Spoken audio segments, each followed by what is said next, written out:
Je suis un pèlerin ici, un étranger. C'est vrai, Je vais à la maison, douce maison, oh, avec les rachetés. Toujours je chanterai, oh, alléluia, Jésus, tu m'as sauvé. oui, Avec les rachetés, toujours je chanterai, alléluia, Jésus, Dieu m'a sauvé. oui, pèlerin. Je suis un pèlerin ici, un étranger. À la maison, Mais je vais à la maison, c'est vrai, douce maison, oui, avec les rachetés, toujours je chanterai, c'est vrai, alléluia, Jésus, Dieu m'a sauvé. oh oui, Avec les rachetés, toujours je chanterai, alléluia, Jésus, Dieu m'a sauvé. est racheté. Avec les rachetés, toujours je Je chanterai, alléluia, Jésus, Dieu m'a sauvé. racheté. Avec les rachetés, toujours je chanterai, alléluia, Jésus, Dieu m'a sauvé. Amen. Que Dieu te bénisse, mon cher frère. On a chanté des cantiques qui réveillent à nous le passé, beaucoup de passé, c'est vrai. C'est des cantiques que nous on a trouvés quand on est arrivé, que nos frères chantaient, surtout dans les conventions à Dabou et à Kangananzi. Très tôt le matin, quand on se levait pour prier, c'est des chants qui étaient chantés. Que Dieu soit loué. Le matin, on va aborder partiellement. Je pense qu'on va faire un effort pour terminer cette préparation dont nous parlons. Nous sommes sortis, nous sommes séparés. Si cela est total, nous devons maintenant rentrer dans notre propre préparation parce que bientôt les vieilles sages doivent pouvoir se lever et rentrer dans la salle des noces avec l'époux. Comme l'est écrit, après, quand le cri de minuit a retenti, tous se sont réveillés. Toutes. Malheureusement, il y a un groupe qui n'était pas prêt parce qu'ils n'ont pas nettoyé le lampe. Vous savez, avec de l'huile, quand on met de l'huile dans les lampes, la mèche brûle et il y a toujours une noirceur qui se dépose sur le verre. Il faut régulièrement nettoyer ce verre-là, le purifier pour que la lampe continue de briller. Il faut avoir aussi de l'huile à disposition, en complément, pour toujours alimenter le vase. Malheureusement, il y en a qui se sont sentis tellement prêtes qu'ils n'ont pas nettoyé. Alors que j'en pensais, voilà, je tombe sur le passage, je vais le lire tout de suite avec vous avant qu'on ne lise les Écritures qui sont devant nous. Mais peut-être on va lire dans Amos chapitre 8, verset 11, et le Matthieu 24, 45, parlant de la distribution de la nourriture, de la famille, de la distribution de la nourriture, avant de venir lire ce qui est dans cette lettre circulaire de Frère Franck. Lisons donc dans Amos, vous savez bien, Amos 8, 11, il s'agit de la famine dont il a été question depuis longtemps et pour lequel la nourriture a été préparée parce que Dieu savait qu'il y aurait vraiment de la famine.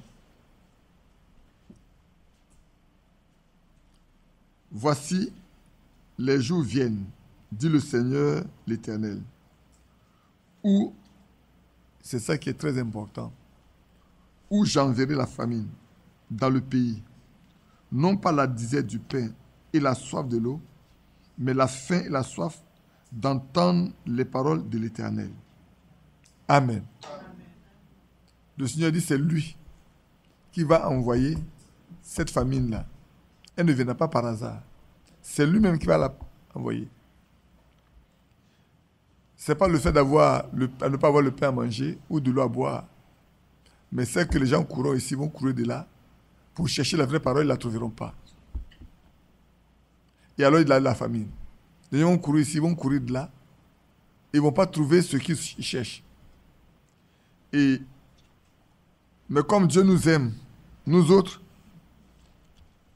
il a demandé à son serviteur d'emmagasiner la nourriture pour nous. Et il a chargé son serviteur, Ewald Frank, de la distribuer. C'est pour ça que je lis les deux passages ensemble. Pour nous dire qu'aujourd'hui, la préparation dont nous parlons pour l'enlèvement, il y a quelque chose à faire. Il y a quelque chose qui est déjà fait dans laquelle nous devons nous-mêmes nous insérer pour nous laisser apprêter. Quand on lit dans Matthieu 24, 45, j'aime bien lire le 45, parce que le 46 et le 47, c'est pour lui. Mais le 45, c'est pour beaucoup de personnes. Il dit, quel est donc le serviteur fidèle et prudent que le maître a établi sur ses gens, sur les serviteurs de sa maison, pour leur donner la nourriture au temps convenable. Ce n'est pas à n'importe quel moment. Il y a un temps qui doit convenir. Quand il y aura la faim et la famine, d'entendre la parole de Dieu, c'est en ce moment que cette nourriture-là devra être distribuée aux gens qui sont des serviteurs dans la maison pour qu'à leur tour, ils le donnent à ceux à qui c'est destiné. C'est pour ça que j'aime bien lier ce passage-là à 2 Timothée 2. Pour que Paul dise à Timothée, ce que tu as entendu de moi en prenant de plusieurs, qu'est-ce qu'il faut faire? Il faut le donner aussi à d'autres qui sont capables de le distribuer, de l'enseigner à d'autres. Et aujourd'hui, quand cette nourriture est donnée, il faut que les gens soient capables, à leur tour, de la donner telle que c'était. Non pas ajouter quelque chose, mais donner-la telle que c'est. Parce que c'est le moment où on a faim.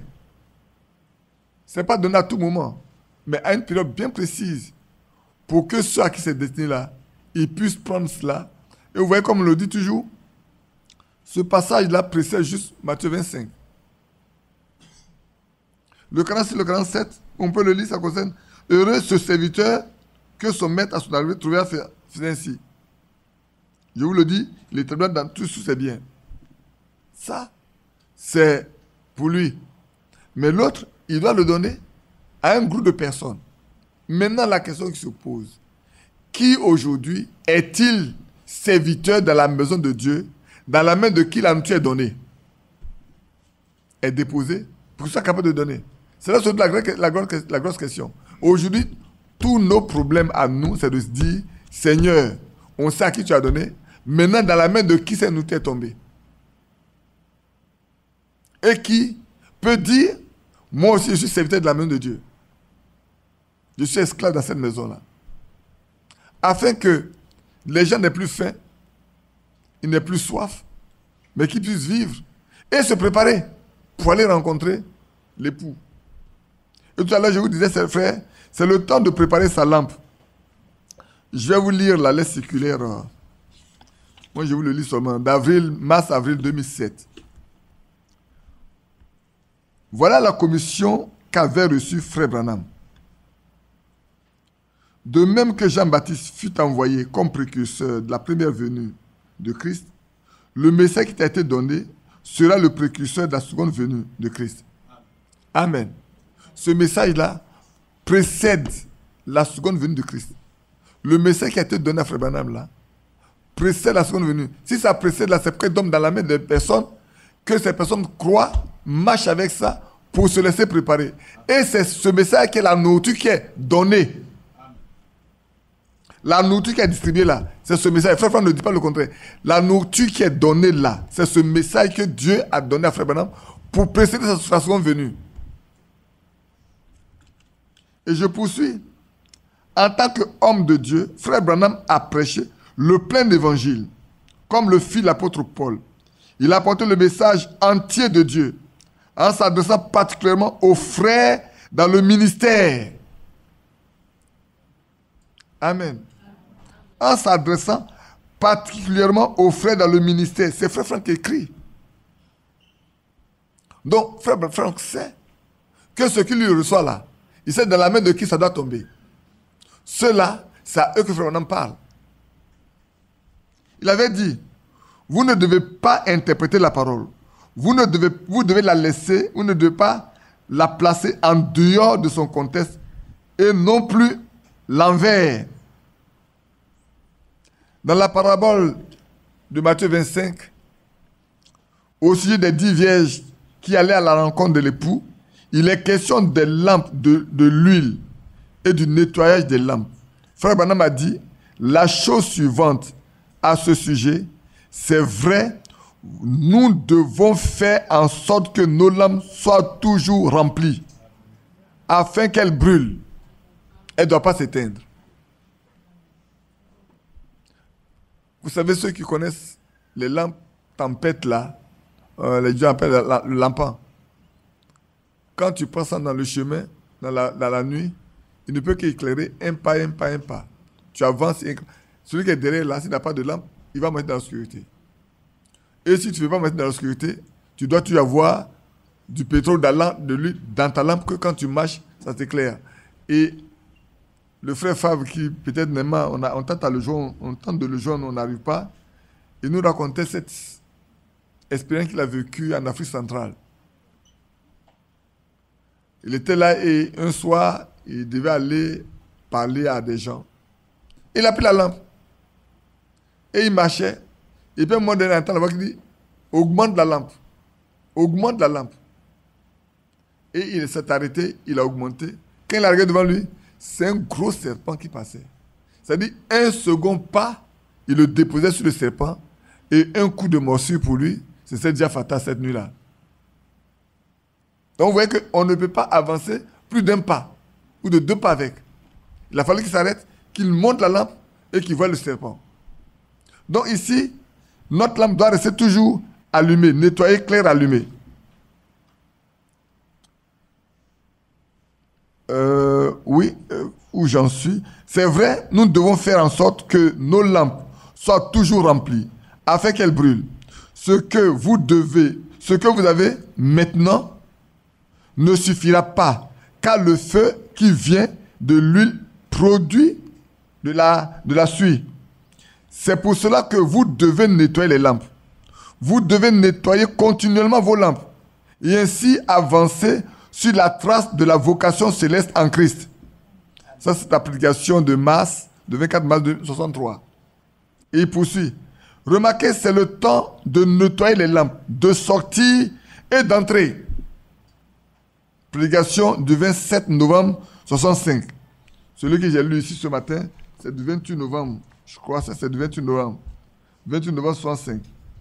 Lui, c'est le 27 novembre 65. J'ai cherché l'application. Je crois que j'avais même écrit. Je crois que j'ai dû écrire, mais je ne vois pas bien ce que j'ai écrit. Souvent, j'écris tellement mal. Le message vient premièrement. Maintenant, c'est le temps de nettoyer les lampes. Levez-vous et nettoyez vos lampes. Voici l'époux vient. Levez-vous et nettoyez vos lampes. Et elles le firent. Certaines se rendirent compte qu'elles n'avaient pas assez d'huile dans leurs lampes. Mais maintenant, c'est le temps de nettoyer des lampes. 4 décembre 65. Déjà du vivant de Frère Branham, Matthieu 25 était une préoccupation comme c'est le cas aujourd'hui. Matthieu 25 était une préoccupation de Frère Branham comme c'est encore le cas aujourd'hui. Pour chacun de nous, Matthieu 25 est une préoccupation première de nettoyer nos lampes. Depuis que le message a été donné, l'appel à sortir de tout ce qui n'est pas en accord avec la parole de Dieu a lieu. Et aussi l'introduction dans l'harmonie parfaite avec la parole. Frère Branham s'est référé 75 fois à Zacharie 14, 7 en insistant et en proclamant au temps du soir, il y aura la lumière. Il disait cela en relation avec le message qui lui a été confié. Bien souvent, il chantait ce que il y aura de la lumière au temps du soir. Vous trouvez certainement le chemin de la gloire. Nous devons laisser à Dieu l'espace de temps qui s'écoule entre le temps du soir et le temps de minuit. Dans Matthieu 24, il est parlé du serviteur qui distribue la nourriture aux serviteurs de la maison de Dieu. Je le relis pour qu'on fasse très attention. Parce que souvent on ne lit pas et on ne comprend pas. Dans Matthieu 24, il est parlé du serviteur qui distribue la nourriture aux serviteurs de la maison de Dieu. Dans Matthieu 25, nous lisons que les vierges sortent pour rencontrer l'époux. La moitié des vierges est sage et l'autre moitié est folle. Les deux groupes croient au retour de Christ. Les deux vont à la rencontre de l'époux. Les deux ont des lampes, c'est-à-dire l'éclaircissement spirituel. Les deux groupes s'endorment car elles pensent que la venue de l'époux tarde. Mais alors le cri annonçant la venue de l'époux se fait entendre. Voici l'époux vient. Et toutes les vieilles se réveillent et nettoient les lampes. Aux vieilles sages s'applique l'écriture suivante. Celui qui nous a fermés aux vieilles sages. L'écriture suivante s'applique aux vieilles sages. Celui qui nous a fermés avec vous en Christ et qui nous a oints, c'est Dieu, lequel nous a aussi marqués d'un sceau et a mis dans nos cœurs les arts de l'esprit. Amen. Ça concerne les vieilles sages. C'est pour ça que j'insiste, frère, sur le fait que nous sommes une habitation en esprit pour Dieu.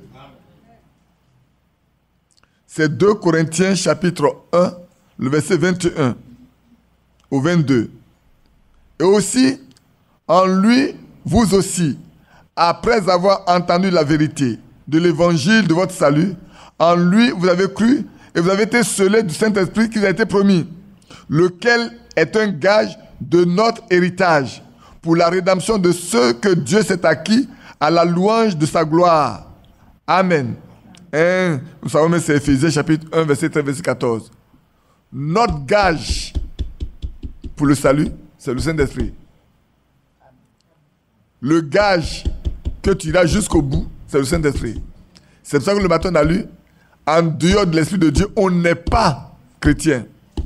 On n'est pas chrétien parce qu'on est message, on est méthodiste, on est Assemblée de Dieu, on est unis, on est Pentecôte unis, on est protestant, méthodiste, on est baptiste, on est quoi que ce soit. Frères et sœurs, on est chrétien que quand on est rentré en Christ. Et le seul moyen, c'est 1 Corinthiens 12, verset 12 à 13.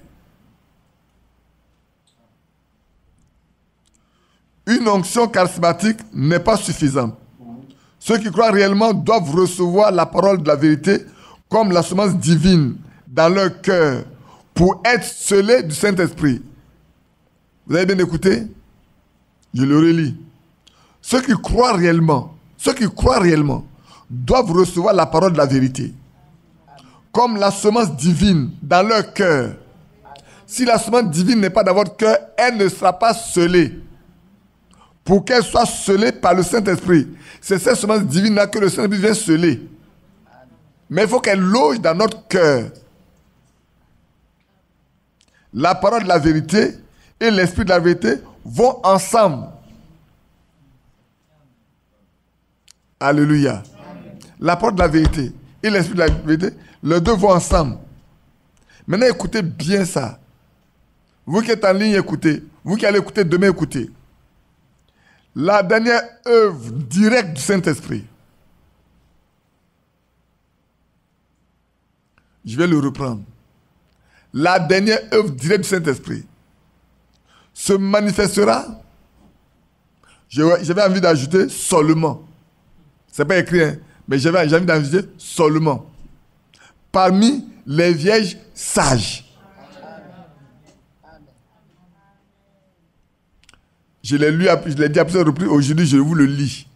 Parce que souvent, quand on dit certaines choses, on pense qu'on raconte des histoires. Je vous le lis, pour que vous sachiez, Frère Franck en a parlé. Et ce matin, j'ai lu une chose, quand j'ai lu, j'ai retrouvé ça dans une brocherie, j'ai toujours dit, quand il y a une chose précise qui est dit, il faut aller chercher, tu vas savoir d'où ça vient. La dernière œuvre directe du Saint-Esprit se manifestera parmi les vierges sages. Et c'est seulement à ce moment-là que les vierges folles réaliseront qu'elles n'ont pas la plénitude de l'esprit. Alors elles iront vers les sages pour leur demander de l'huile. Mais comment quelqu'un qui est réellement baptisé du Saint-Esprit pourrait-il donner de l'huile de l'esprit à un autre croyant? Ici aussi, il faut bien comprendre, frère Franck, il a expliqué en bas là-bas. C'est pour ça que je ne vais pas expliquer. Moi, quand je suis arrivé là, si je m'arrêtais, j'ai compris ce que ça veut dire. Parce que celui qui s'arrête là, qui n'a pas lu la suite, il faut se poser plusieurs questions. Mais je continue. Ce n'est pas possible. Ceci est la grande leçon à retenir. Ce Jésus-Christ baptise du Saint-Esprit et de feu. Lui seul peut accomplir la promesse du Père et revêtir de la puissance d'en haut. Matthieu 3, 11, 12, c'est ce que Jean-Baptiste a dit. Dans Luc 24, 49, c'est ce que le Seigneur a dit. Et dans Acte 1, de 1 à 9, c'est ce que le Seigneur a dit.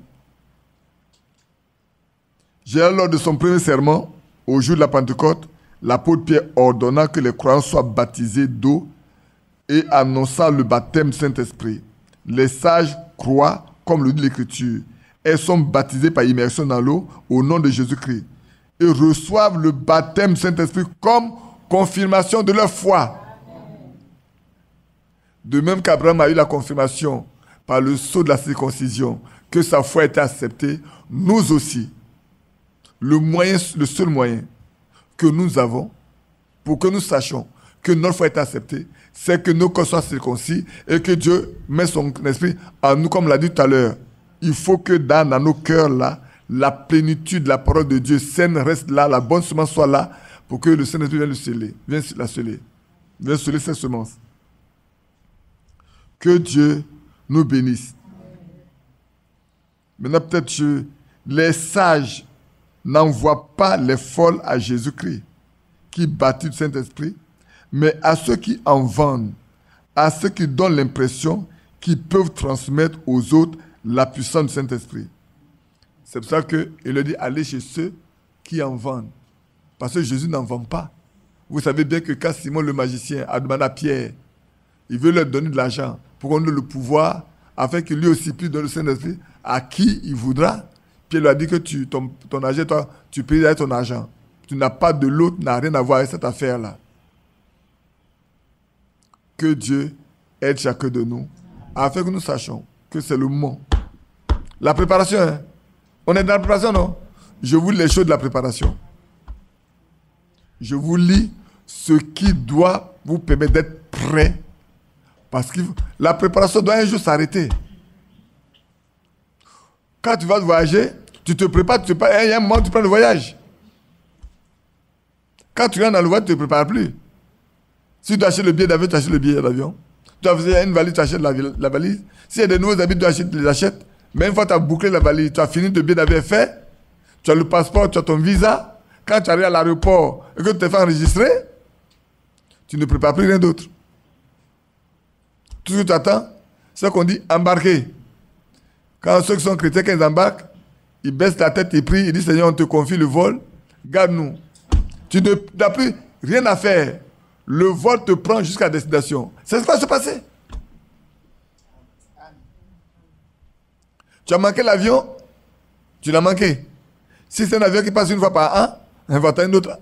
J'ai regardé Vincent qui a fait les frais à l'aéroport de Jobourg. Ils ont manqué leur avion. Il n'y avait pas moyen d'aller nulle part. Ils ont dormi à l'aéroport. Avec les enfants et tout le monde. Il était le seul qui pouvait charger son téléphone. Tous les autres, leur téléphone était éteint. Ils ne pouvaient pas lui appeler leurs parents. Mais là-bas, pour se voir là, le téléphone ne marche pas. Hein. Pour se voir, le téléphone ne marche pas. On ne peut pas passer son téléphone à quelqu'un. C'est fini. Tu l'as manqué pour toujours.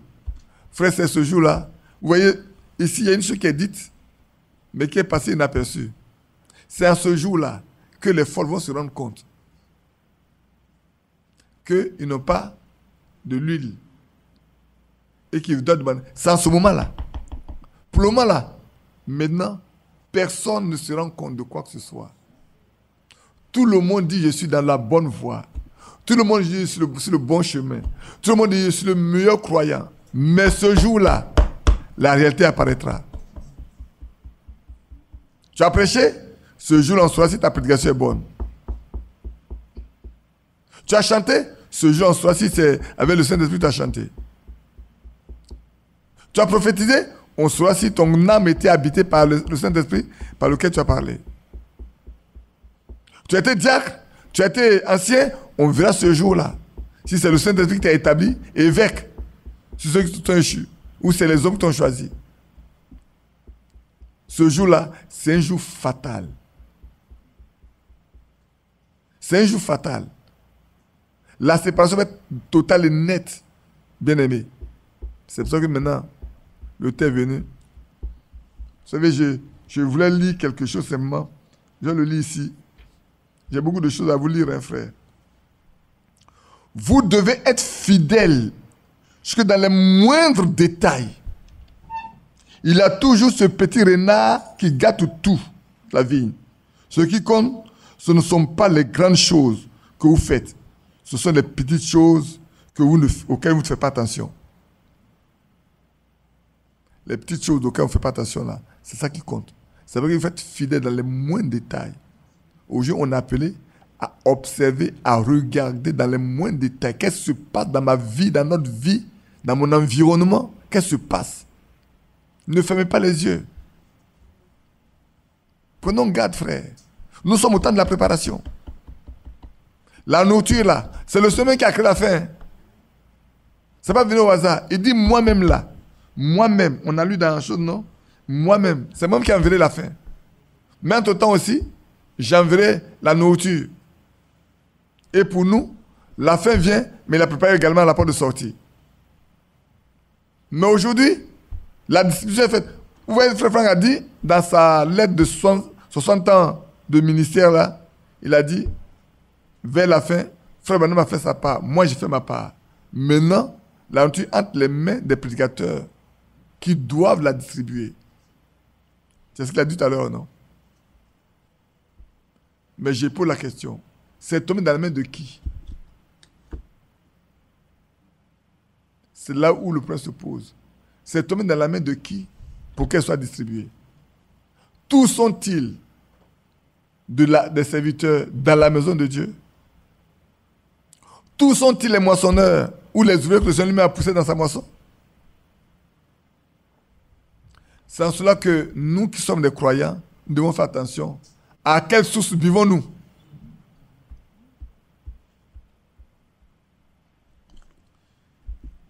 Permettez-moi de continuer de lire un peu. Pour chaque homme, pour chaque femme, pour chaque garçon et fille, le temps est arrivé d'arranger notre cœur. Pour nous préparer pour aller au souper des noces de l'agneau. Chaque homme, chaque femme, chaque fille, chaque garçon est invité à regarder son cœur. Est-ce qu'il y a le perverti dans le cœur? Nos cœurs sont-ils pervertis, oui ou non? Nos cœurs sont-ils méchants, oui ou non? Nos cœurs sont-ils mauvais, oui ou non? Ou bien c'est un cœur honnête et bon qui est à nous? Comme l'est écrit dans Matthieu. 13, si je ne me trompe pas. Quel cœur avons-nous? Est-ce un cœur méchant? Frère, parce que aujourd'hui là, 2 Timothée 3, on le néglige, mais c'est le temps le plus mauvais qui existe. Quand on nous dit toujours, le Seigneur lui-même l'a dit, au temps où le Fils de l'homme sera révélé. Écoutez bien, hein, au temps où le Fils de l'homme va être révélé. Le Fils de l'homme, c'est qui? C'est le prophète, c'est Jésus-Christ lui-même. Quand il va être révélé, c'est que le temps de Noé, le temps de Lot est là. Quand vous parlez du temps de Lot, regardez également Abraham. La naissance du fils mâle. Il y a la visitation de Dieu lui-même, avec la manifestation de la révélation des secrets du cœur. Cela a eu lieu dans notre époque. Je ne dis pas dans notre siècle parce que c'est le siècle passé. Donc aujourd'hui, nous devons savoir que nous sommes dans ce temps-là. Et l'apôtre Paul a mis le clou en disant, sache, Timothée, que dans les derniers jours, il aura des temps difficiles. Timothée, il y a Timothée au milieu de nous? Sache. Fils de Dieu, fille de Dieu, sache que dans les derniers jours, il y aura des temps difficiles. Car les hommes seront égoïstes, amis de l'argent. Et cela rend dans les églises aujourd'hui. L'amour de l'argent fait partie des éléments qui polluent l'église aujourd'hui. Fanfaron, on est hautain. L'humilité nous manque dans nos églises. On manque d'humilité. Blasphémateurs, rebelles à leurs parents, ingrats et irréligieux. L'apôtre Paul n'écrivait pas à des païens. Il met en garde les croyants de ce qu'ils vont vivre, de ce qu'ils vont connaître. Et c'est du milieu d'eux que ça va sortir. Insensibles, déloyaux, calomniateurs, intempérants, cruels, ennemis des gens de bien. Je ris toujours quand je trouve le frère Lambert. Il dit, Lambert, il dit, ah, on dit que tu m'as acheté, mais dis-leur sur quel marché moi je t'ai acheté. Et puis le prix auquel je t'ai acheté là, je suis prêt à récupérer ça pour que tu leur appartiennes. Mais personne n'a encore décidé de venir me dire, Badi, je vais racheter Lambert de tes mains. Comme j'ai acheté Lambert, je veux que quelqu'un vienne l'acheter, au moins il va peut-être être esclave de Badi. Mais personne n'ose venir dire à Lambert, mais on t'a acheté à quel prix? Je vais t'acheter à mon tour. Mais achetez-le à votre tour. Je suis fatigué de l'employer. Insensible, déloyaux, calomniateur, intempérant, cruel, ennemi des gens de bien, traître, emporté, enflé d'orgueil, aimant le plaisir plus que Dieu, ayant l'apparence de la piété. Ayant l'apparence de la piété. On peut vous tromper dans tout. Ils ont une apparence qui montre que c'est des gens qui craignent Dieu, qui bâchent avec Dieu. Mais au fond, c'est des loups. C'est des chiens. C'est des mauvais ouvriers. À nos fruits, vous nous reconnaîtrez. Ayant l'apparence de la piété, mais reniant ce qui en fait la force. Éloigne-toi de ces hommes-là. Est-ce qu'il va dire à Timothée de s'éloigner des païens? Non. Ce sont ceux qui sont à l'intérieur. D'observer, en d'autres termes, dit à Timothée, est du discernement. Voilà comment ça va se passer. Est du discernement. Observe et regarde et discerne. Il y a un esprit qui va se passer là. Voilà comment l'esprit va animer les gens. Parce que frère, derrière tout acte qui est celui-là, il y a un esprit derrière. On va les regarder. L'égoïsme, il y a un esprit d'égoïsme.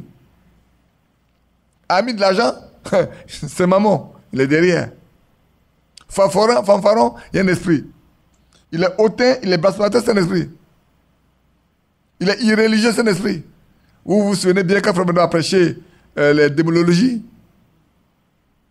Prenez Caïn. Caïn était très religieux. Hein. Il a adoré. Il a offert des sacrifices à Dieu. Il a fait un bel autel avec des plus beaux fruits qu'il puisse se reporter, les fleurs, pensant que c'est avec ça qu'on peut arriver à la sanctification ou au pardon. Il ne savait pas que c'est par révélation que c'est une affaire de sang. Abel a compris que c'est une affaire de sang. Et alors il a pris le premier-né de ses brebis, de son pâturage, pour l'offrir en sacrifice. Et Dieu a agréé cela. Et alors, le visage de Caïn s'est noirci. Son cœur s'est rendu mauvais. Mais Dieu connaissait son cœur quand Dieu lui parlait.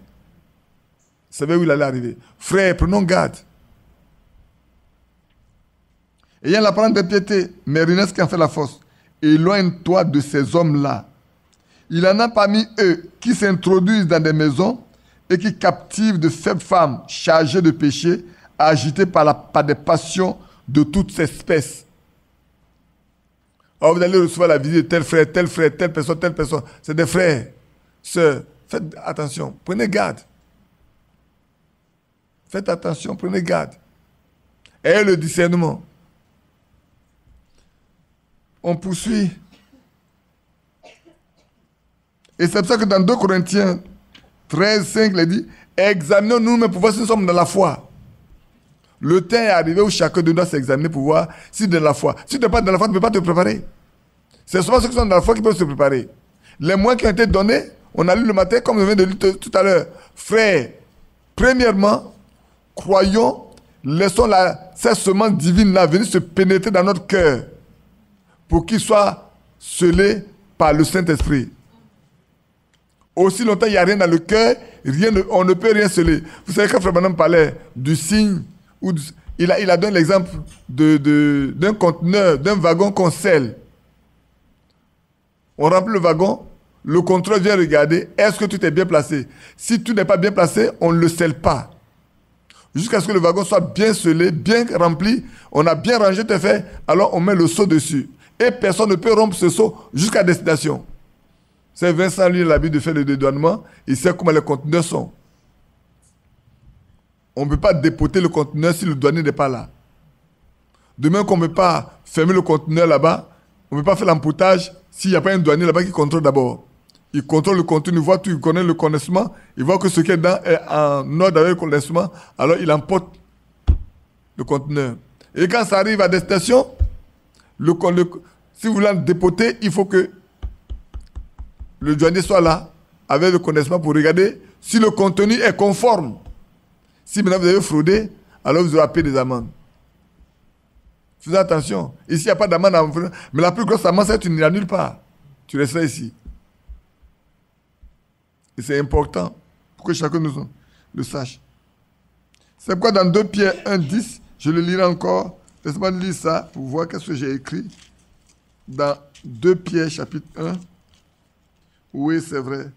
2 Pierre chapitre 1, c'est ce que vous connaissez bien ce passage-là. Comme 2 Pierre chapitre 1, le verset 10. C'est pourquoi, frères, appliquez-vous d'autant plus à vous affermir votre vocation et votre élection, car en faisant ainsi, vous ne le broncherez jamais. Le temps est arrivé où nous devons apprendre à ne pas broncher. Nous nous plaignons trop. Nous nous accusons trop. Le temps est arrivé où nous devons, quand nous avons lu, quand on a étudié ça déjà, c'est pour ça que je ne vais pas rentrer dedans, les 7 vertus et tous les éléments jusqu'au bout, en faisant ainsi, personne ne bronchera. Réécoutez, revoyons. On a mis beaucoup de temps pour étudier ce passage-là, ajoutant à la foi, la vertu à la vertu, la connaissance. C'est ce temps où notre frère congolais est venu là. Comment il s'appelle? Duty. Quand le jour où j'ai expliqué ce que c'est la connaissance, il a dit, mais il n'a jamais pensé à la connaissance comme celle sous ce temps-là. Il n'a jamais pensé à ça. On ne lui a jamais donné. Et quand il est parti de là, il dit là-bas qu'il a quitté au milieu des anges. Frères, soyez des anges, soyez des anges. Soyons vraiment des anges. Non pas devant les gens, mais devant Dieu. Que leur témoignage soit vrai, soit réel, qu'il soit pur et saint. Ça fait du bien à ceux qui viennent quand c'est comme ça. Ça encourage ceux qui sont boiteux à se redresser. Et c'est très important pour nous. Le temps est venu, frères et sœurs, de prendre garde. De prendre garde pour notre élection. C'est vrai.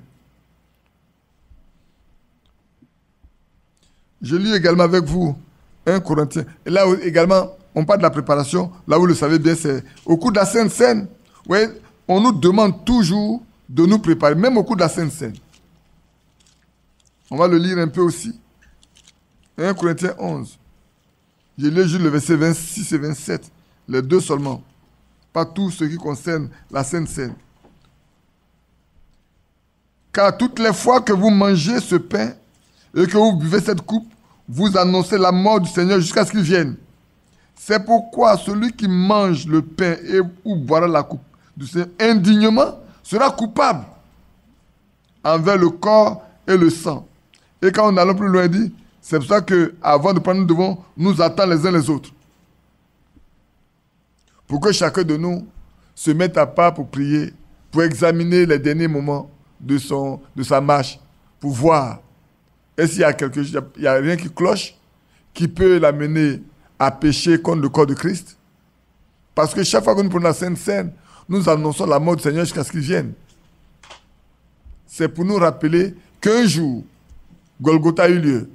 Et que pour nous, Christ est mort à la croix. Donc on a besoin chaque fois. Et c'est pour ça que ceux qui prennent les choses à la légère, ils sont obligés de passer par ce que l'apôtre Paul dit. Beaucoup sont morts, beaucoup sont malades. Pourquoi? Parce qu'ils ne se préparent pas, ils ne préparent les choses au sérieux. Oh frère, le temps est arrivé où, dans notre vie, tout doit être pris au sérieux. Tout. Ne négligeons rien. Tout à l'heure, j'ai dit, soyons fidèles dans les moindres détails. Fidèles dans les moindres détails. C'est parce que nous croyons être, mais ce que nous pouvons négliger là, il est aussi important. Ce que nous pensons ça, il faut le négliger. Croyez qu'il n'y a rien à négliger, tout est important. Devant Dieu, il n'y a pas de petites choses, tout est important devant lui. Soyons tous dans la présence du Seigneur. Que chacun de nous soit tous dans la présence du Seigneur. Et c'est important de le savoir. Je ne le dis pas seulement parce que je suis ici, ce que je dis me concerne aussi. Nous devons tous, chacun pour sa part, prendre les choses au sérieux, dans les moindres détails. Faites attention. Les temps sont assez graves. Prenons les choses à cœur. Alors, comme je dis ici, en quoi consiste alors la préparation de notre temps? Je vous ai dit, Josué en son temps, pour passer la mer, pour passer le Jourdain, il a demandé au peuple de se préparer. Moïse, avant de sortir d'Égypte, il a demandé au peuple de se préparer. Ils ont même ceint leurs reins, ils ont tenu le bâton à la main, ils ont mangé le pain de la Pâque à la hâte, et le matin, ils sont partis à la hâte. Jean-Baptiste est venu préparer la première venue du Seigneur. N'est-ce pas? Avec le message, nous nous préparons pour l'enlèvement. On est d'accord? Avec le message, nous devons nous préparer pour l'enlèvement. L'objectif du message, ici, la préparation a pour objectif de nous apprêter en vue de rencontrer l'époux. Donc ça, c'est pour être enlevé. Et c'est pour ça que ceux qui ne sont pas prêts ce jour-là, comprenez bien ce qu'on a lu tout à l'heure là, ceux qui ne sont pas prêts ce jour-là, quand ils verront que les autres sont enlevés, c'est déjà trop tard. Ils sont obligés d'aller supporter quoi? La persécution.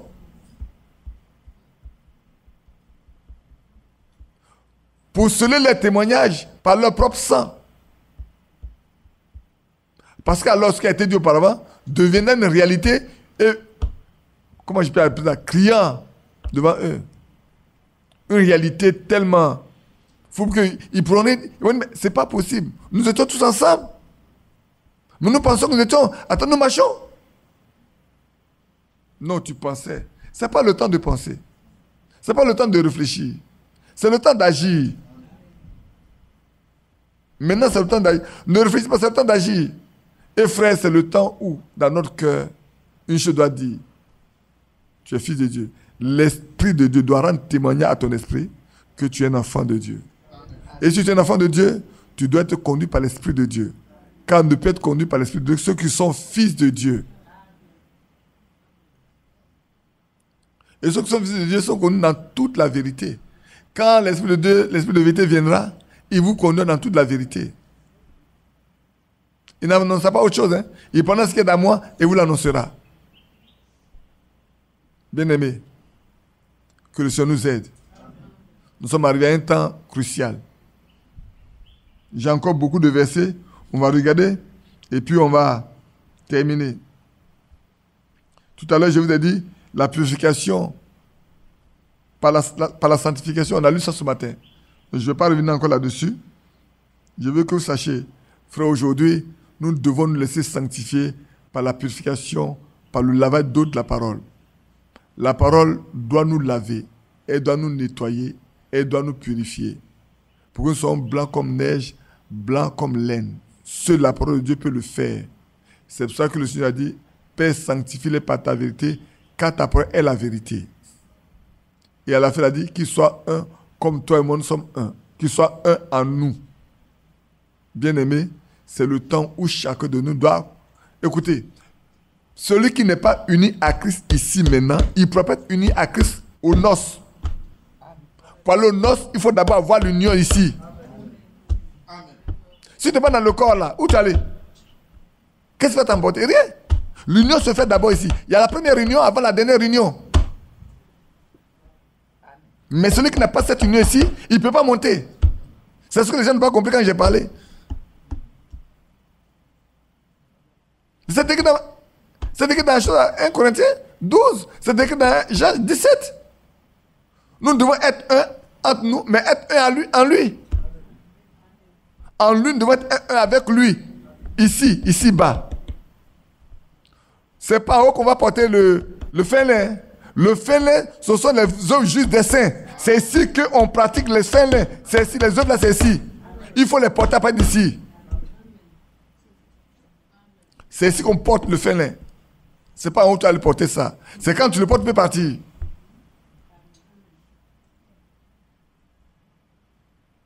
Et il lui a été de se préparer. Mais où? Au ciel? Mais c'est sur la terre. Il lui a été de le porter un fin lin. Où? C'est ici. Il porte ça d'abord avant d'aller. La préparation, c'est ici. Sont blancs comme neige, sont blancs comme laine. Par quoi? Par la purification, par la sanctification. Celui qui n'est pas sanctifié, sans la sanctification, qui vient de la purification par l'eau de la parole, ne peut pas voir le Seigneur. C'est ce qui est écrit dans Hébreux 12, 14. Recherchez la paix et la sanctification sans laquelle nul ne verra le Seigneur. Si tu n'es pas saint de corps et d'esprit, tu ne peux pas voir le Seigneur. Il ne peut pas aller avec ce qui est souillé. Ce qui est souillé n'est pas lui. Comment prendre ce qui est souillé avec lui? Il ne prendra pas celui qui est souillé avec lui. C'est pour ça que quand on dit aujourd'hui que nos lampes soient nettoyées, nos lampes doivent être nettoyées. Nous devons être nettoyés tous les jours, nettoyés par la parole de Dieu. Nettoyés, frères. Nettoyons, laissons-nous nettoyer par la parole de Dieu. Par le Saint-Esprit, laissons-nous nettoyer tous les jours. Pour que dans notre cœur là, cette semence divine vienne s'ancrer. Pour que l'Esprit devienne celui ça.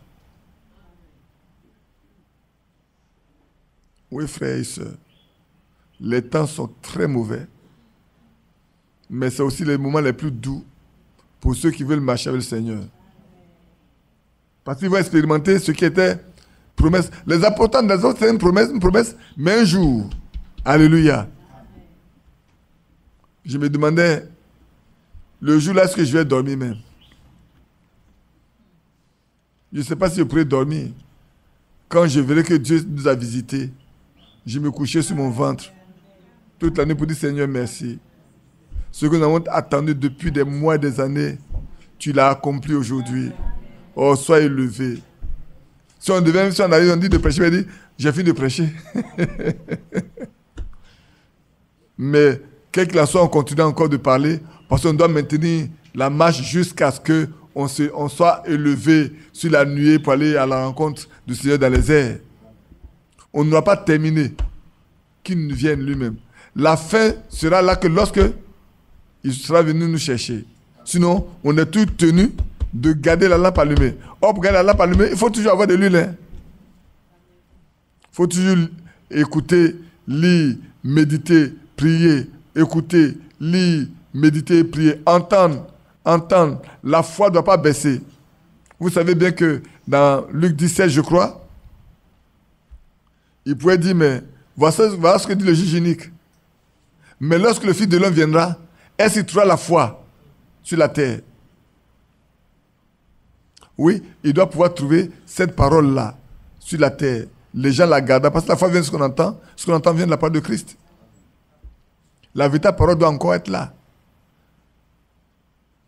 Je crois que Frère Franck disait que la prédication, sa lettre, son livre, l'Antichrist est tombé dans la main du pape. Il est rentré dans une grande colère. Mais c'est tout à fait normal qu'il soit dans une colère parce qu'il sait de quoi est la question. Comme il a lu, c'est que l'Antichrist, et qu'on sait que ça vient du Vatican, il n'est nulle part. Mais quand on lit dans est-ce qu'on a besoin de lire forcément ce que Frère Franck a écrit? Mais lisons 2 Thessaloniciens. L'homme impie, il est où? Quand il est après 17, ce que les gens ne savent pas, allez-y à Bruxelles. Eux-mêmes, ils ont fait une femme qui chevauche une bête. Ce qui est écrit dans la Bible, ils ont fait ça devant la maison de l'Union européenne. C'est là. On ne m'a pas dit, j'ai vu. Allez à Bruxelles, c'est là. C'est là. Mais sur même les pièces de monnaie de l'euro, c'est dessus. Eux-mêmes accomplissent les Écritures sans le savoir. Ils font ce que dit la Bible sans qu'ils s'en rendent compte. Ils pensent que c'est eux qui ont ordonné la création de l'Union européenne. Non, c'est écrit dans la Bible auparavant. Il ne faut qu'ils accomplissent ce que la Bible a dit. Et l'Amérique est en train de faire ce qu'elle peut faire. Or, en ce temps, l'Amérique n'existait pas, n'avait pas de pouvoir, elle n'existait pas. Au temps de Saint Jésus que l'Amérique n'existait pas. Bref, je pense que nous nous comprenons bien.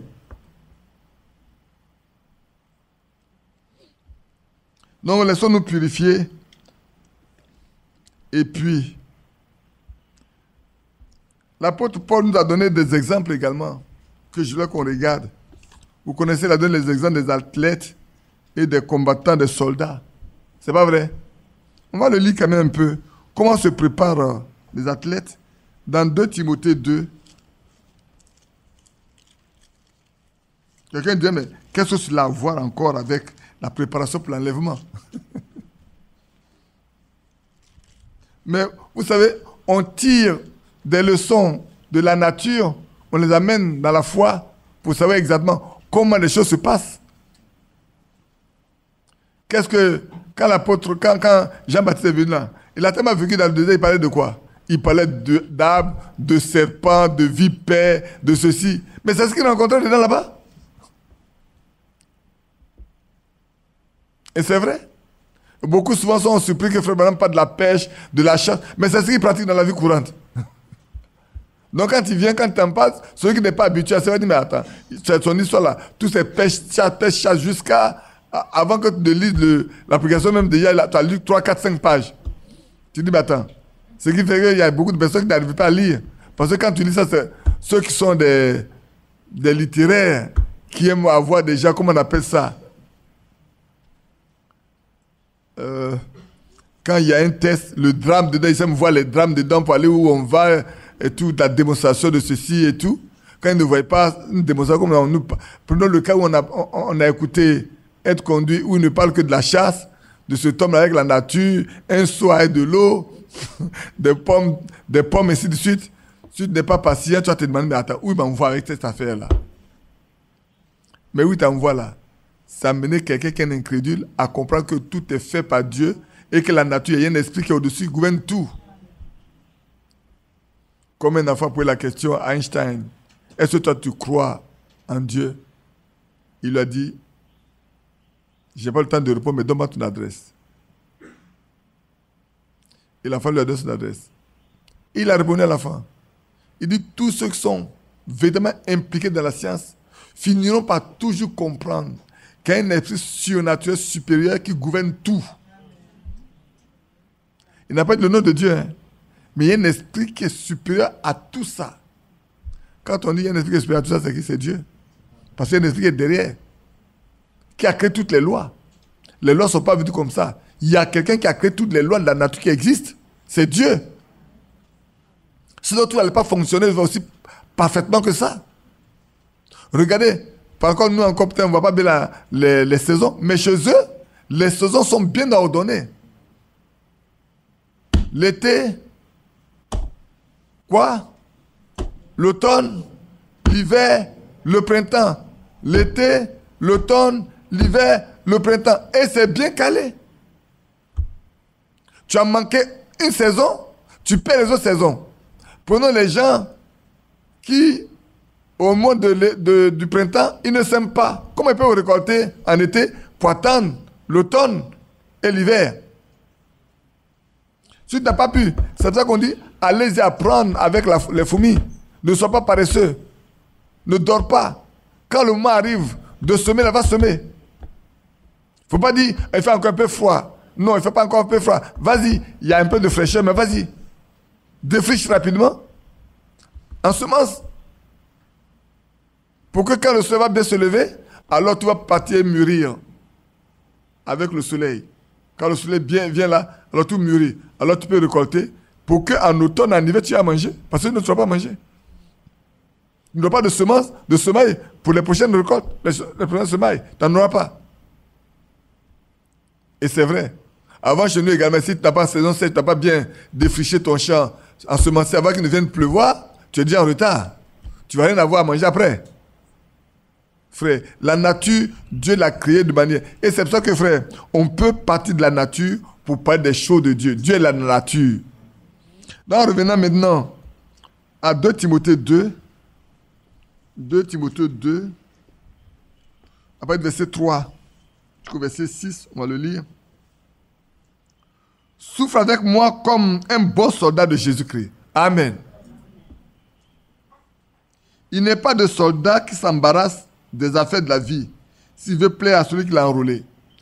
Est-ce que vous avez un soldat aller s'occuper des problèmes de la vie alors qu'il est dans l'armée là-bas? Non. Avant, les soldats ne s'occupent même pas de la politique. Ça ne les intéresse pas. Tout ce qui les intéresse, c'est comment se préparer pour défendre le pays en cas de guerre. C'est tout. Et l'athlète n'est pas couronné s'il n'a pas combattu suivant les règles. Le laboureur qui peine doit être le premier à recueillir les fruits. Comprends ce que je dis, car le Seigneur te donne de l'intelligence en toutes choses. Amen. Donc frère, pour chaque chose, l'apôtre Paul nous dit, il y a un modèle de préparation à faire. Le soldat, il se prépare. Comme quelqu'un disait, quand on forme les, comment on appelle les tireurs d'élite, les commandos, on ajuste l'arme là, et puis le coucher doit ramper, alors qu'on est en train de tirer à balles réelles. Il doit ramper. C'est calé de manière à ce que, s'il ne veut pas mourir, il ne faut pas qu'il fasse un faux pas. Oui, il est couché là, on a réglé l'arme là, puis on tire. Lui doit ramper. Tout le temps, on tire là, il doit ramper. C'est une préparation. Tu joues, tu perds ta vie. Parce que c'est la balle réelle qu'on tire. Jusqu'à ce que tu arrives là où tu dois arriver, et puis les gens arrêtent de tirer. Tu es en préparation. Tu sens bien la balle siffler sur toi. Fia, ça passe. Mais tu dois ramper. On t'a appris comment il faut ramper. On t'a appris plusieurs mois à ramper auparavant. Si dans les caniveaux, tu n'es pas dans les caniveaux. C'est des tunnels, tu n'es pas dans les tunnels. Moi, un jour, j'ai regardé une préparation où les gens montaient des murs comme ça là, et puis sauter, descendre, aller monter, descendre, grimper les cordes, passer dans des ravins difficiles. Tu veux être un commando, un bon militaire. Ta vie est toujours en danger, donc tu dois te préparer, il faut être bien formé pour ne pas que tu perdes ça, tu perds ta vie. Et nous, croyants, nous devons nous préparer pour l'enlèvement. C'est pour ça que le matin, on a dit, nous devons prendre toutes les âmes. On n'a même pas fini de lire le matin. Éphésiens 6, maintenant qu'on n'a pas tout lu. On n'a pas tout lu. On est arrivé au bouquet de la foi. Et c'est sur la foi qu'on est resté. Ah oui. Alors on peut aller là et puis revenir à ce que nous parlons. Alors quand on va dans Éphésiens chapitre 6 là, on va rapidement aller pour prendre les deux éléments qui restaient. C'était sur la foi qu'on s'est arrêté. Voilà. Prenez par-dessus tout cela le bouquet de la foi avec lequel vous pouvez éteindre tous les traits enflammés du malin.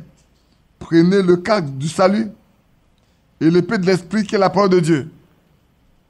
On a parlé de la foi. On est parti voir ceux qui ont eu la foi. Dans l'Ancien Testament, on est parti dans Hébreux 11 pour parler de ces femmes-là, de ces hommes-là qui ont fermé la gueule au lion, qui ont éteint les flammes de feu, qui ont recouvré leur mort. Il y en a même qui ont refusé la vie. Ils ont accepté de se faire tuer, ils les ont sciés. Comme nous le dit, que Isaïe a été scié. Frère, on te met dans un morceau de bois comme ça, et puis on te scie morceau par morceau. Hein, tu es là, on coupe ici, on coupe ici, on coupe ici, jusqu'à ce qu'on scie tout. Tu n'as pas voulu être délivré pour avoir une meilleure résurrection. Frère, si tu n'as pas l'esprit de Christ en toi, tu ne peux pas supporter ça.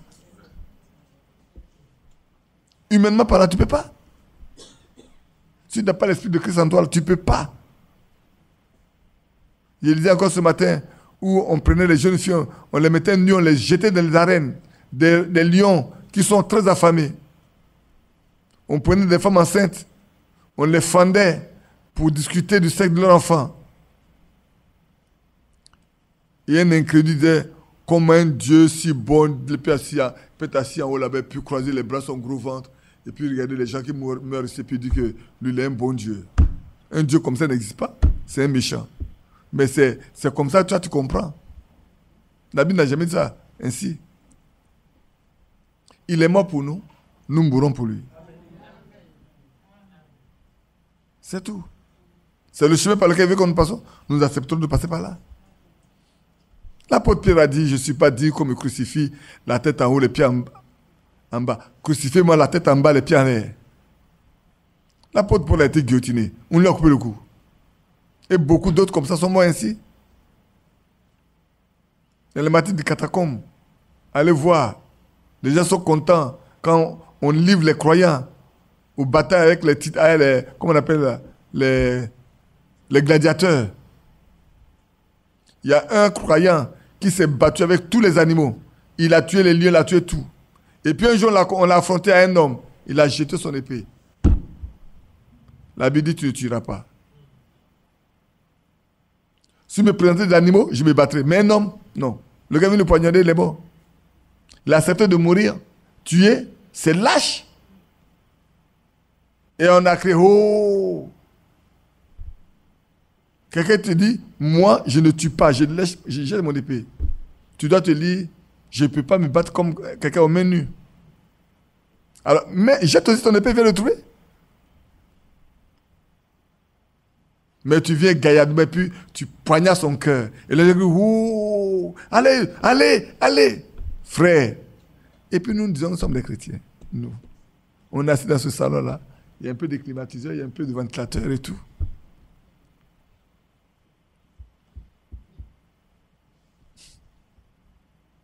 Je me souviens encore de cette réunion de Frère Branham qui doit avoir lieu le soir. Et depuis le matin, tout le monde est venu rester sous la pluie. Il pleuvait au soleil, serrés les uns contre les autres au Mexique, pendant toute une journée. Un enfant qui est mort depuis 9h du matin, déclaré par le médecin, c'est à 9h du soir qu'il va ressusciter. Et sa mère va se battre avec tous les huissiers pour pouvoir arriver là. Et à cause de sa foi et de sa bataille, Dieu donnait une vision à son serviteur.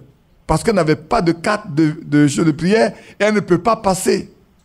Faisant tous les efforts parce qu'elle veut la vie de son fils. Vous voyez une mère? Mais Dieu était obligé de répondre. Oh, notre Dieu est bon. Hein? Notre Dieu règne encore. Jamais son amour ne s'endorme. Le vent se déchaîne, nos cœurs sont en paix. Mais Dieu nous conduit jusqu'au pont.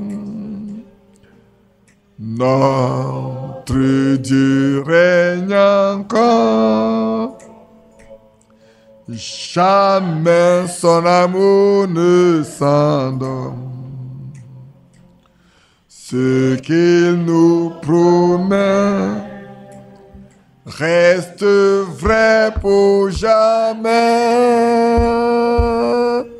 Notre Dieu règne encore, nous promet. Ce qu'il nous promet reste vrai pour jamais. Notre Dieu règne encore. Donc en revenant ici, en prenant depuis le verset 5, comme on l'a dit, prenez par-dessus tout cela le bouclier de la foi, avec lequel vous pourrez éteindre tous les traits enflammés du malin. Le malin, il est toujours prêt à aller partout. Il ne rechigne pas. Hein. Quelqu'un a dit, si toi qu'on poursuit là, celui qui te poursuit n'est pas fatigué, ce n'est pas toi qu'on poursuit qui doit être fatigué. Hein. Nous, on est poursuivis. Ce n'est pas nous qui allons nous fatiguer. Nous devons nous battre en prenant toutes les âmes. Et quand on l'a vaincu, on doit encore tenir ferme. En gagnant les âmes, ne déposons pas les âmes. On doit les garder toujours. Pour toute forme d'éventualité. Et puis, prenez le casque du salut. Frère, que personne ne vous ravisse votre salut. Qu'on ne veut pas vous dire, frère, est-ce que tu es sauvé? Tu es sauvé? Frère, tu es sauvé? Dis-lui, Christ n'est-il pas mort? Amen. Le sang n'est-il pas versé? Tu connais le nom de ceux qui ont été écrits quand il est mort là? Si tu ne connais pas, moi je te dis, mon nom aussi est écrit. Amen. C'est suffisant. On ne discute pas. Il y a des choses dont on n'a pas besoin de discuter. Je le vis, dans mon âme je le vis. Amen. Je le sens. Toi tu ne peux pas le sentir, je ne peux pas sentir ce que tu vis, tu ne peux pas sentir ce que je vis. C'est moi qui sais ce que je vis. Amen. Si tu es hypocrite, tu sais que tu es hypocrite. Tu trompes personne. Si je suis hypocrite, je trompe personne, je me trompe moi-même. Et Dieu est témoin de nous deux. Donc, ne laissez personne venir vous ravir. Votre salut dit, prenez le casque du salut. Prenez le casque là. On met ça sur la tête. Pour se protéger de toutes les formes de balles qui peuvent venir. L'épée qui vient de ça dégage ça. C'est de l'airain bien formé, je pense, qu'on met dessus. Une épée ne peut pas fendre ça. Pour protéger la tête. Vous savez bien que là où le diable aime bien passer, c'est dans nos pensées. Protégeons notre pensée. Laissons nos pensées dans les mains du Seigneur. Plaçons la parole de Dieu. Et ça, c'est là. Frère Branham, quand il parlait de la plus grande bataille jamais livrée, c'est où? C'est là. C'est là. Veillons. Ne laissons pas les portes ouvertes. Gardons-les précieusement et laissons le Seigneur lui-même entretenir toutes choses en nous. Et puis prenez l'épée de l'esprit, qui est la parole de Dieu. Frères, connaissons. Je ne vous demande pas d'étudier la parole de Dieu par cœur. Hein. Le Seigneur même lui dit, à l'heure, tout ce que vous devez dire vous sera donné. Quand on vous traînerait ici, on vous traînerait là. Nous, on a fait l'expérience quand on était jeunes dans ce message. On ne connaissait pas bien les Écritures. Dans la religion, on nous demande d'apprendre par cœur les Écritures. Mais quand tu es devant un problème, on pose une question, on pose une question aussi. Ce n'est pas à l'école où, quand tu as appris ta leçon, on te pose la question, tu vas dans le chapitre pour prendre. Hein? Mais les réponses qu'on donnait, c'était spontané. Le gars, il pose là, tu prends ça, tu poses là. Et puis, il m'a dit, mais c'est des grands docteurs chez eux. Hein? On disait que nous, on a fait l'université, alors qu'on a des frères qui avaient le niveau primaire. Il y en a qui sont enseignants juste. Et puis, il y en a d'autres qui partent à l'université. Nous sommes tous des enseignants, des docteurs. Personne n'était docteur. Des jeunes étudiants n'étaient pas docteurs. Mais dans la Bible, on était des docteurs. Ah oui, c'est vrai. Quand tu poses la question, Dieu nous donne d'aller te prendre le verset, on te le donne. Quand tu prends ça, on prend le verset, on te le donne. Quand tu prends ça, on prend le verset, on te le donne. Pour finir, toi-même, tu t'es enlacé de plusieurs versets, tu es coincé, tu ne sais plus que faire. Alors, qu'est-ce qui se passe? C'est la colère qui réjaillit maintenant. Et c'est des insultes, des injures qui abondent. Frère, est-ce que nous, on n'est pas venus pour faire palabre? Il faut continuer ton chemin. Pourquoi? Parce que nous marchons avec Dieu et la parole de Dieu était dans nos cœurs. Alors, on peut la comprendre. Que Dieu nous aide. Hein? Donc, on était dans la préparation au modèle des soldats là et on a voulu finir ce qu'on avait commencé le matin. Et c'est à fait non. Donc, revenons dans notre 2 Timothée et puis on va finir tout de suite. Souffre avec moi comme un bon soldat, pas comme un mauvais soldat. Les mauvais soldats, ils ne savent pas combattre. Alors, je vous disais, comment est-ce que ceux qu'on forme comme des commandos là, on les met en position pour qu'ils ne jouent pas à leur propre vie. On leur apprend d'abord à ramper. On leur dit un jour, vous allez maintenant ramper sur des vraies balles. Comme si vous êtes au front et que vous allez atteindre la cible là, pour y arriver, voilà, les balles sifflent de partout. Si vous jouez, vous resterez. Alors on te fait ramper là, tu rampes et on tire les vraies balles là sur toi. On les tire, c'est bien réglé, on les tire. Quand tu es sorti de là, tu es vainqueur. Mais quand tu sors au front, ce n'est pas la même chose. Les choses sont différentes. Maintenant, tu t'es entraîné auparavant. Tu ne sais pas que tu t'es entraîné que tu peux venir maintenant au combat. N'est-ce pas? Alors, si tu n'es pas entraîné auparavant, tu n'es pas préparé, tu ne peux pas venir au combat. Hein. Parce que tu vas mourir d'un seul coup. L'ennemi qui est là, il n'est pas là pour jouer. Pour se terminer à mort. Donc, frère, sœur, ne pensez pas que l'ennemi qui est en face de nous, c'est pour nous caresser. Hein. Il veut te tirer dans son camp, rendre esclave et t'amener rapidement à la mort. Parce que dès que tu es mort, il te tire de l'autre côté, lui, ça va chercher un autre. Et c'est vrai. Donc, frère, que Dieu nous aide. Je parlais également de David quand la première fois, il s'était tourné au champ de bataille et qu'il voyait Goliath et venir insulter le peuple de Dieu, l'armée du Seigneur. Ça, vous pouvez le lire dans 1 Samuel 17, 31, 36. Les gens ne savaient pas que David était un homme chevronné qui a appris à se battre. 1 Samuel 17, 31, 36. 1 Samuel 17, 31, 36. Les gens ne savaient pas que David était un homme entraîné. On pensait seulement qu'il était derrière les brebis là-bas pour juste garder les troupeaux. Ils ne savaient pas que c'est un homme qui se battait avec les lions et les ours. Du tout, personne ne savait. Il n'avait jamais dit à son père qu'aujourd'hui, il s'est battu avec un lion ou il s'est battu avec un ours. Donc, il n'a jamais envoyé la chair d'aucun animal à la maison.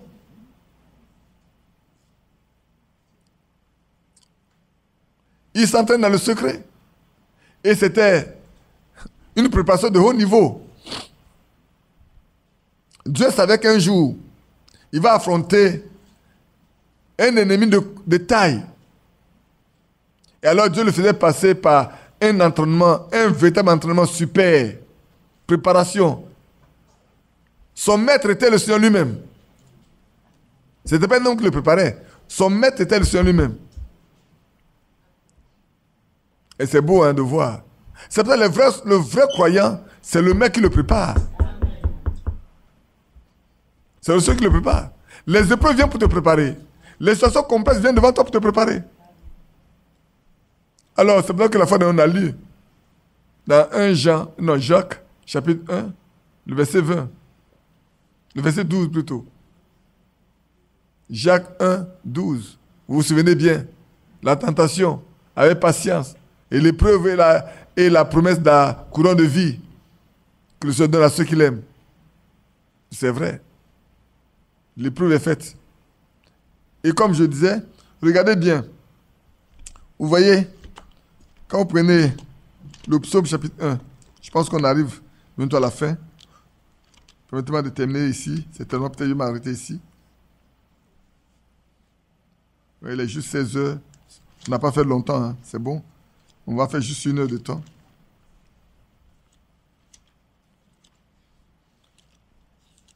Je lisais ce passage, vous savez, j'ai pris cette habitude maintenant de lire beaucoup de versions où David parlait d'un homme qui est comme un arbre planté près d'un courant d'eau. En fait, dans les autres Bibles, ce n'est pas près d'un courant d'eau. Quand vous regardez ici, là, on dit près d'un courant d'eau. Dans les autres Bibles, ce n'est pas près d'un courant d'eau. C'est près des ruisseaux d'eau courante. Dans les autres traductions, en anglais, comme Saint-Martin, comme je crois David, c'est des ruisseaux, des eaux, c'est des ruisseaux d'eau courante. Il y a plusieurs ruisseaux. Il est planté près de plusieurs ruisseaux. Donc s'il y a un qui sèche, l'autre n'est pas sec. Donc lui, il a toujours de quoi puiser dans le sol comme nourriture. N'est-ce pas? Il puise. C'est pour ça que ça m'a tellement frappé, je suis revenu directement dans Jean pour regarder ce que le Seigneur a dit ce jour-là. Je vais vous le donner tout de suite. Oh, c'est beau de lire la Bible.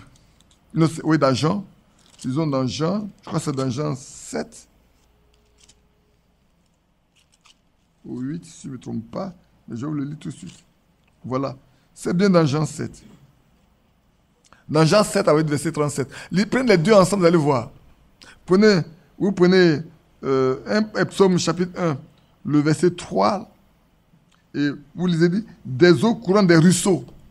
Des eaux courantes des ruisseaux. Il y a plusieurs ruisseaux, mais l'eau est courante. Ce n'est pas l'eau stagnante. Et quand vous prenez au verset 37 de Jean 7, il dit, le dernier jour, le grand jour de la fête, Jésus se tenant debout s'écria, si quelqu'un a soif, qu'il vienne à moi, qu'il boive.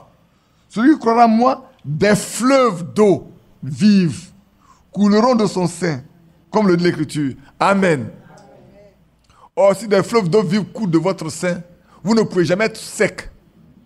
Il n'y a jamais de sécheresse spirituelle. Il dit cela de l'esprit que devaient recevoir ceux qui croiraient. Amen. Or, cette grande source d'eau vive qui coule à nous jusqu'à une vie éternelle. Jusqu'à ce que la mort nous prenne, sachez que cette vie ne nous quitte pas. La preuve est que la vie était dans les eaux d'Élysée. La vie était dans les eaux d'Élysée. Oui, les eaux d'Élysée ont ramené quelqu'un de mort à la vie. Pourquoi? Parce que la vie est en lui. Et frère, si nous le sommes, sachez que si l'Esprit de Dieu en nous, que la vie de Dieu en nous, notre corps là, il est électrifié. Pour parler comme ça. Il est inondé de la grâce. C'est pour ça que la fois de neige, j'ai lu avec vous, frère, il pleut? Ah, c'est une bonne chose aujourd'hui. Qu'il pleuve avant la fin. Alors, la fois de neige, je vais dire, la vie qui était dans le Rédempteur est aussi dans les rachetés. Et les rachetés ont la même vie. Et les vertus qui sont dans le Rédempteur sont aussi en eux. Donc, si les mêmes vertus sont en nous, frère, ce que le Rédempteur a fait, nous le ferons. N'est-ce pas? Que Dieu soit loué. Que Dieu vous bénisse. Et vous savez, le Seigneur est parti nous préparer une place. Dans Jean 14. Il dit, quand j'aurai fini, je viendrai vous prendre. Le verset 1 à 3. Jean 14. Jean 14, verset 1 à 3. Quand j'aurai fini, je viendrai vous prendre afin que là vous soyez. À là où je suis, vous y soyez aussi. Le Seigneur prépare toujours tout pour nous. Que Dieu nous bénisse, qu'il garde chacun de nous et que chacun de nous continue de se laisser préparer. La prochaine fois, nous allons parler de la restauration. Commençons par la restauration de la parole. Et il y a beaucoup de choses qu'on aura à lire également. Rétablir toutes choses, ressusciter toutes choses, la parole, l'église, la famille et tout, pour que nous puissions être agréables à lui. Que Dieu bénisse chacun de nous. Amen. Léon, tu peux prier pour nous.